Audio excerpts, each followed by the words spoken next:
You've tuned into the Bellingham Podcast for the week of July 15, 2018. Believe it or not, it is episode 87. From that city by the Salish Sea, I am that AJ Barce. And panting and wheezing with sore feet, I am Chris Powell. On this episode, AJ and I asked that question that are on all of your minds right now. Seeing as how the VP is such a VIP, shouldn't we keep the PC on the QT? Because if it leaks to the VC, he could end up MIA. Then we'd all be put on KP. Find out just what the heck I'm referring to and some listener voicemail coming up next on the Bellingham Podcast. Well, Chris, that's a lot of alphabet soup. ABC to the 1, 2, 3. How you doing, Chris? I'm in such a good mood. You get a little bit of sustained sunshine, and our voices are lighter. I think I may have come up an octave. You have. You're up in my register now. As opposed to the borderline freezing or doldrum attempts we had before. Hi, you're listening to the Bellingham Podcast. What do we want to talk 23. About? We're talking about really depressing things like social media and things. Let's get happy. We're outside now. This is great. You're not going to bust out in song now because we're happy. We do have a song in some aspects. We got something from the breaking news department. Yeah.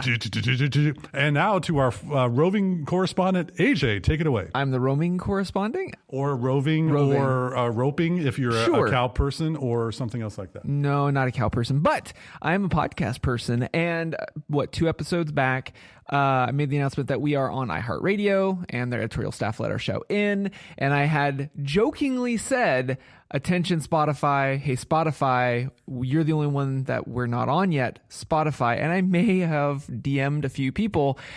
As of the recording of this episode, you now can tune into the Bellingham Podcast. We are now in the Spotify podcast section. Hello, Spotify. Thank you, Spotify. How convenient. I hope I wasn't too annoying. Not at all. Well, obviously, if you were, we probably would have got a no. But yes, how wonderful. Yeah. On pretty much anything now. Any platform. The Bellingham Podcast is available simply by typing in Bellingham. Pretty much. Bellingham, we're one of the first, if not the first hit. That's regularly occurring. Yes, yes, of course. Very cool. Well, yes. Congratulations for all your work. And to all of those of you out there, maybe on the stick on Spotify, welcome. We're glad you're joining us. Yeah. No, I think it's really cool that our show's on it because, there's a whole ton of people that use Spotify for their music. I mean, because it's cross-platform, blah, blah, blah. But when they opened up that podcast section, man, I wanted to be one of the first people through those doors, and we are. So, cool. Here we go. And also, we are so huge in this podcast that we received some listener voicemail. So we have a voicemail regarding either last episode. Something I was talking about, like this beautiful unmarked trail that you and your wife went on. Yes, that's right. So let's go to the footage. Hi, gents. Love the show.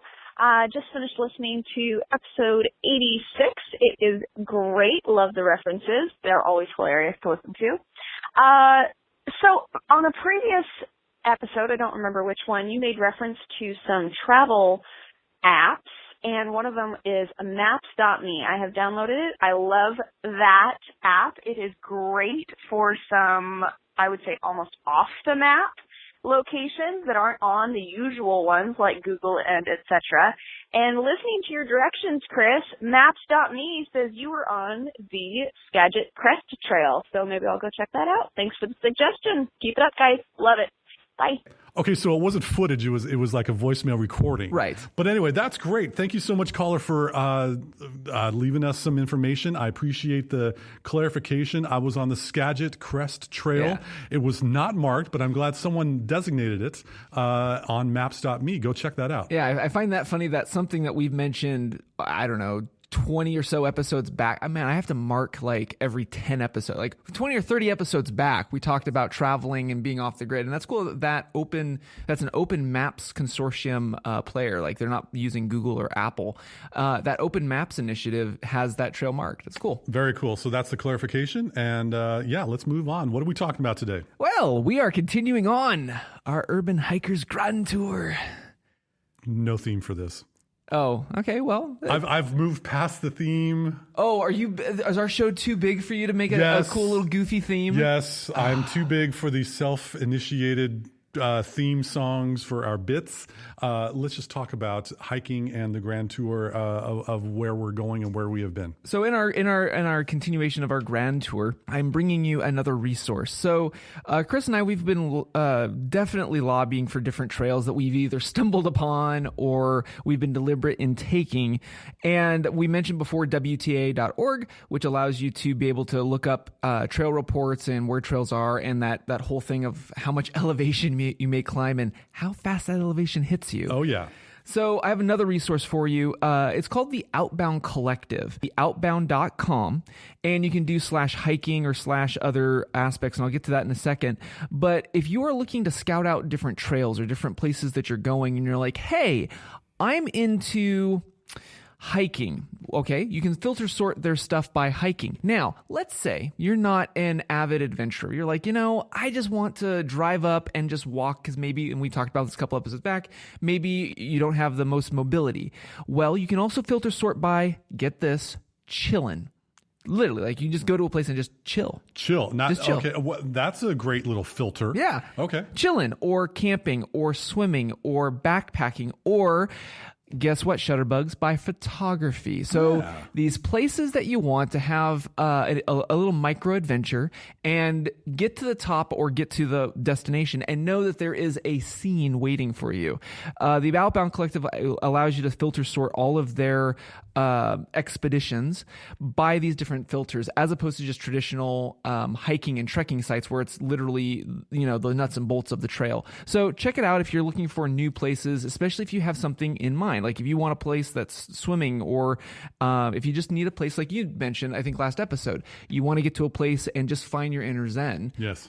Maybe that chillin' filter might help you. It works out as far as picking out what might be a butt kicker and what might be a great time.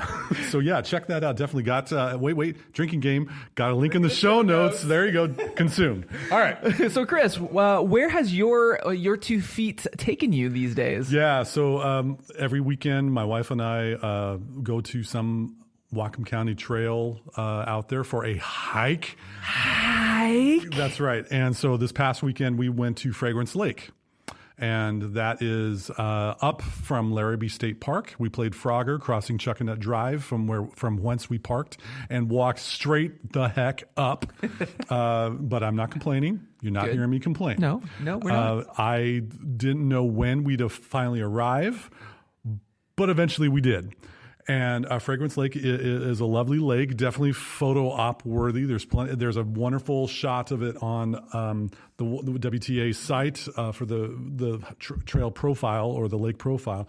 And I found that, I've never been up to Fragrance Lake before. And for those of you that are playing at home who have no idea what I'm talking about, it's about a third of the size, I would say, of Lake Padden. And so Lake Padden in Bellingham, which is not that high up, it's kind of just off of I-5, off of the Samish Way exit, if you want to check it out. But that's a long, maybe 3-mile trail path along the lake. This one, it gets about maybe 30 minutes to circumference the entire thing. And it is a public use area. They do allow swimming in the Fragrance Lake, as was evident by the number of people who chose not to they wanted to compete with that solitude and quiet that nature provides. They wanted to provide their own soundtrack. They were loud and obnoxious. Is that what you're saying, Chris? I'm not throwing anyone under the bus this episode, AJ. I'm going to keep it classy. But if I could make one more observation or suggestion to the hikers among us out there, a bit of a public service announcement. Perhaps you could leave the Bluetooth wireless speaker that is playing the Black Panther soundtrack at home. Let's try something different, boys and girls. How about we try not having any noise for a while? Let's play a game. Let's play who's the quietest? I'll go first.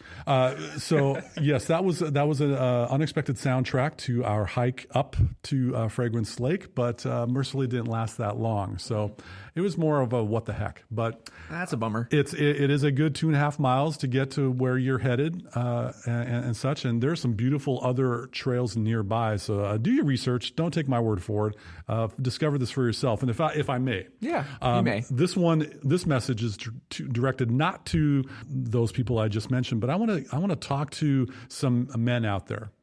And I'm using that pronoun specifically. Men who are like me, that would shop in the big and tall section of the clothing store. All right? There are some big guys out there like me. And if you are one of them listening, among the millions and millions that are listening to us on a weekly basis, I want you to challenge that voice in your head that is telling you can't hike. You can't walk up a mountain because you'll get gassed. You'll be out of breath. You can't do it. Tell that voice in your head no. Tell that voice that you choose to exert some effort to get out there to enjoy some beauty that we have in here. You are worth it. A little bit of heart pounding is important for your happiness, for the beauty of not looking at a 12 or 13 or 15-inch screen, or maybe a 55 or 60-inch screen, depending on which one your eyeballs are looking at.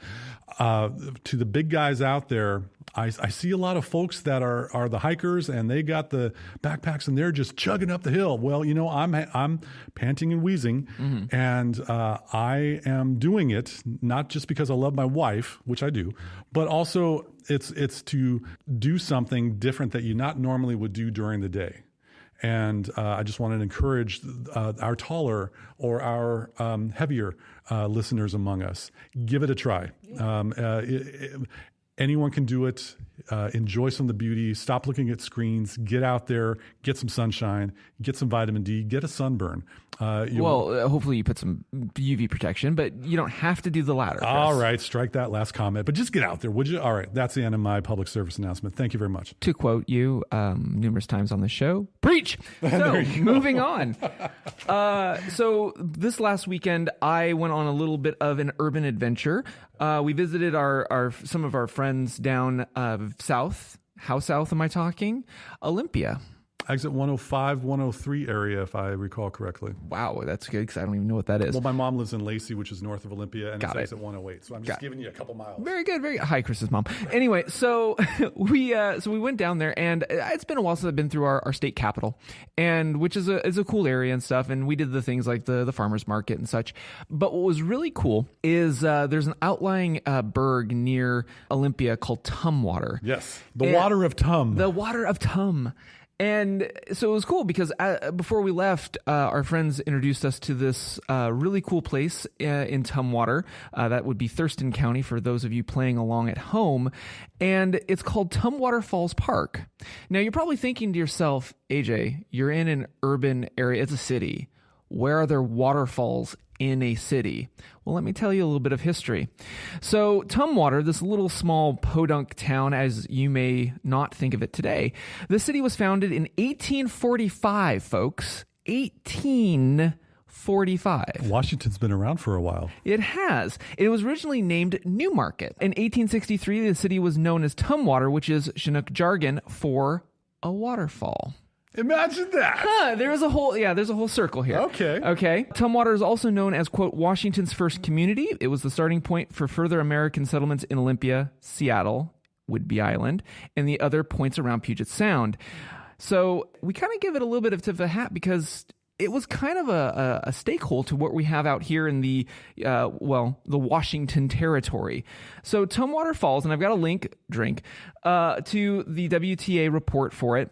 It is a 1.5 mile scenic loop trail. And it's funny because the trail goes around the Deschutes River, and it has 3, not 1, not 2, 3 cascading waterfalls on this river. All right. So if you're in Olympia or Thurston County and you're like, I need a quick trip, a quick break. Maybe it's midweek and you're thinking to yourself, man, the weekend cannot get here enough. Hit this park up. I believe it's a county park, so there's no requirements for parking. If you go down there, so you park and then you walk towards the river, and you'll know when you're hit it because you start to hear some rushing water. Some white noise. Yeah, you hear some white noise. And the first checkpoint that you get to, it looks there's some down trees and stuff because it is a river. It's funny because you're surrounded by an urban area and all of a sudden you've got water. And I mean, this is a fairly big river. When you get there, what's cool about this is the park has these little waypoints, and they're new. So if you've been to this park and you're like, "Age, what are you talking about?" There's these new waypoint pads that are baked into the concrete for selfie moments, which I know you and I kind of put our thumb on our nose on this, but I think it's kind of a cool attempt to kind of bring more people, again, like we're talking about, to the outdoors. Well, it's a clever way of bringing some social media publicity to this location. Exactly, which we talked about with another trail up here in Birmingham. And why not? Because if you're going to capture a moment, another great reason to stop at Tumwater and this park is when you decide that you don't want to deal with the traffic tie-up at JBLM. Oh, yeah. And if you know what I'm talking about, south of Tacoma, north of Olympia, that's a bottleneck, folks. Spend an hour or two getting some good mood time going on. Then you can deal with the traffic either going north I-5 or headed to your destination south. Yep. So, yeah. So I thought, like I said, there's a lot of things going on here that I was like, I need to bring this up on the show. Yes. So there's also a playground. So if you got kiddos and you need them to burn some energy that they're always pent up, and my little one's got a lot of it lately. Yes, he does. And you wouldn't have it any other way. Valid. Yes. But regardless, what's really cool is in September and October, you can watch the fish ladder. So, we can see our salmon kind of, jumping and stuff. So I thought, there's an element of very Pacific Northwest culture here going on right there at the park. Now, as you go around this loop, and it's an easy, breezy loop, like it's not like you're going to be gassed doing this. But what's cool is you do have 3 sets of waterfalls. And the further you go down, they have little viewing points. So for instance, you have these, I'll call them docks. They're on the water that you can go down to, and then there's no selfie plaques down there, but by all means take photos. I certainly did, where you can be at the bottom of the waterfall. There's even a bridge at one of them where you actually go from one side of the river to the other. And so it's just so cool. You can hike. If you want to do that whole selfie Instagrammy stuff, make it limited, but they give you areas to kind of keep your eye out, and you might want to just frame it up here type of thing. If you've got kids, you've got a learning opportunity in the fall if you want to watch the salmon hit the ladder, or if you have just a park and you just want them to go run amok, yeah, cool. Everything is there for the low price of free. Free. That's a great thing. So anyway, check it out. Yeah, I thought it was a great find, and I'm really thankful for our friends to point it out to us. So yeah, Tumwater Falls. If you are in the Bellingham area, however, you might be listening to us on Camry 102.3 FM. Low power. Community radio. Here in the heart of the city of subdued excitement. So it sounds like you went to another falls as well. Were you chasing more waterfalls recently? I knew you were going to say. Of course. Well, because I did make mention, I stuck to the rivers that I'm used to. Uh-huh. So this, I didn't go to this falls recently. I did this last year. And for those of us who want to take a long weekend and get out of our state, because, if you're heading towards Olympia, you might as well keep going towards Portland at that point. The traffic opens up wonderfully after that. As you keep going south, I would encourage you to stop by, if you haven't before, Multnomah Falls. It is in the Pacific Northwest. If you're on Instagram, it is like the waterfall that you see on Instagram. I mean, and it's gorgeous. They're rightfully so. If you're not familiar with this falls, if you've seen a photo of it, it's usually a huge, and I mean huge, like skyscraper huge, waterfall cascading over a bluff with trees of the Pacific Northwest and a bridge, usually with people looking up at this waterfalls, because even at the bridge, you still have quite a ways before you get to the top of the falls. With their waterproof cameras taking pictures of the falls looking up. And also in the winter, it's really skookum if it freezes over. But regardless, so Multnomah Falls. So fun fact, this tourist attraction, and I'm going to use that very heavy-handedly, because this is a waterfall I'm talking about. Would you believe me, Chris, if I said that over 2 million people visit that falls each year. I believe it. Isn't that cool? It's an attraction. It is. It's a 30-minute straight shot out of Portland. The Multnomah Falls itself is 611 feet tall. About 60 floors, right? You're the one that knows floors better than I. Well, I don't know. Let's just say it's freaking huge. Yeah. So what's cool is that, so everybody knows the bridge, and it's funny because at the bridge, you're like 70 feet up, okay? Remember, this is a 600-foot falls. So like I said, it's a huge falls. But anyway, I just wanted to throw it out there because it's a quick jaunt. Especially if you're in the Olympia area and you were heading south, I thought it dovetailed well. According to Native American lore, Multnomah Falls was created to win the heart of a young princess who wanted a hidden place to bathe. I couldn't figure out if Multnomah was Chinook jargon or anything, but I thought it would dovetail into what I mentioned with the Tumwater. It's actually a place in a book and a movie called The Shack, which is a pretty powerful story. The movie version has the star of Avatar and Octavia Brown, who I believe is in the movie The Help, who's an Academy Award winner. So The Shack's a pretty powerful movie, but not many people have seen it. And I believe that there was a story about Multnomah Falls told in that movie and book. Didn't know that, but you never cease to amaze me in your pop culture references. It's not quite pop culture. It's actually Christian culture. Oh, okay. So anyway, but Cool. yeah, that's a book that has that as one of the key points in the falls. But anyway, moving on. So Chris, that whole VIP, HBO, NBC Go, EIEIO. EIEIO, what was that about? Well, for those of you playing at home, I'm sure you caught it. If you're fans of Robin Williams, that was one of the classic lines. I love these lines in movies that really make me laugh. And it was from Good Morning Vietnam. And of course, last episode, I went off on 1986. So guess what, AJ? I'm doing a new bit, but it's kind of like what happened in 1987. Yeah. Episode 87. For episode 87, that's right. So, let's not talk about the age difference or where we were in school. I was a 8th grader going into freshman in high school.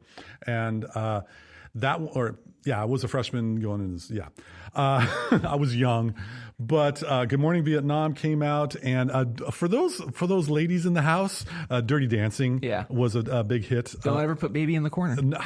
So my wife made me watch this movie for the first time because it was one of her recently. Before we got married. Okay. It was part of the courting of our relationship. Yeah, she made me watch the movie because it meant a lot to her. Okay, fine. Why would you name the main character Baby? I think her name was Frances. Am I? It was a nickname, wasn't it? Obviously. But anyway, moving on. That movie came out in 87. From the audiophile standpoint, U2's Joshua Tree blew everyone out of the water. And La Bamba, both the soundtrack and the movie, was a big hit. And of course, the Rickroll impetus. Oh, no. Rick Astley's Never Gonna Give You Up debuted in 1987. There might be an Easter egg link in the show notes. There just might. Just for that one. That would prompt most people to check out the show notes. But anyway, big news of 1987, not quite in the tragedy that was last year's, or the 86's Space Shuttle tragedy, but the Iran-Contra investigations with Lieutenant Colonel Oliver North and Poindexter and a bunch of other politicians under President Reagan that were testifying under Congress about some shady business deals. Things, the more things change, the more they stay the same, huh? Anyway, and a funny fact that I was able to locate in research, world's population back in 87, 4.3 billion. What is it now? I don't know, it's like 7 billion, I think. Is it? Wow. It's gotten pretty cramped around here. But and in the sports report for 1987, the Giants defeated the Broncos and the Twins defeated the Cardinals in a Super Bowl and World Series that no one cares about. So good. That was sports desk. That was 1987, and pretty cool year, but it just didn't have the oomph of 86 in my book. But wanted to at least chat about that. Yeah, this is a fun bit, Chris. Well, it's a fun bit. And guess what? As we approach to episode 119, or 118, I'll have some information for you. Yeah. So, Chris, is there anything new that you're listening, watching, tuning in? I mean, you and I, a couple of episodes back, we were talking about our summer book club. Anything you want to follow up on that? For the summer book club, actually, there have been a couple books that I've read, but I don't really want to talk about it right now because I haven't finished them. Oh, okay, my bad. I'm trying to do some ebook reading from the digital standpoint, but when I get done with it and can summarize and talk coherently and articulate my message, I will do so. Excellent. However, I still am enjoying various podcasts and on my morning commute and whenever I have a little bit of time where I'm walking, allowing my brain to not look at a screen. Got to give a shout out of encouragement to our brothers from another mother's up north, the Roldorf podcast, the Roldorf Cafe. Yes. Jason and Howie up in Lower Mainland in Vancouver. Kudos, gentlemen. I thoroughly am enjoying the stories you're telling about fine timepieces. I still am trying to figure out 35% of what you're talking about because I don't understand the inner workings of things, but you can tell a story and it's engaging and compelling. So thank you for helping make my commutes to work that much more enjoyable. Love to see more podcasts in the near future. If I could dovetail onto that, the episode that I'd want to point out, if you're just getting into it or if you've listened to my bits about horology, and like I said, I've mentioned them before on the show. Like I said, it's a really good show because they talk to everybody. You know, like you just said, like newbies like me, and advanced watch folks like you, right? And they're also talking about their life and adventures and stuff, which is great. There's an episode about wrist shots and the watches and the stories around why you wear them. Listen to that episode. That's a really good one to jump into on their show. Yes. So, and also, by the way, guys, we still got the first round. Should you ever make it down to 98226 down here, south of the border, if you will. Hint, hint. There you go. On that note, it is time to wrap up the show, the 87th edition of the Bellingham Podcast. Thank you again so much for listening to us, rating us, reviewing us on Spotify, iTunes, Google Play, iHeartRadio, or you know what? Everything. Thank you so much for making the show a success, including if you are in the Bellingham area and you like to listen to us twice a week on terrestrial radio. You will find us here on Bellingham's very own KMRE 102.3 FM. Low power. Community radio. That's right. Thursdays at 9 a.m., Saturdays around 1:30 p.m. And it is community radio. And it's free. So listen to us wherever you like to. Again, we're thrilled that we're a success because of you. So thank you so much. And on that note, from the Sailor Sea, I am AJ Barce. And relacing my shoes for yet one more hike this weekend, I am Chris Powell. Thanks again for joining us on the Bellingham Podcast. Don't go chasing waterfalls. I noticed with the 3 waterfalls, I was going to do the TLC reference. Is this one named so-and-so? Yeah. I was waiting for it. Is this one Left Eye? No. Oh.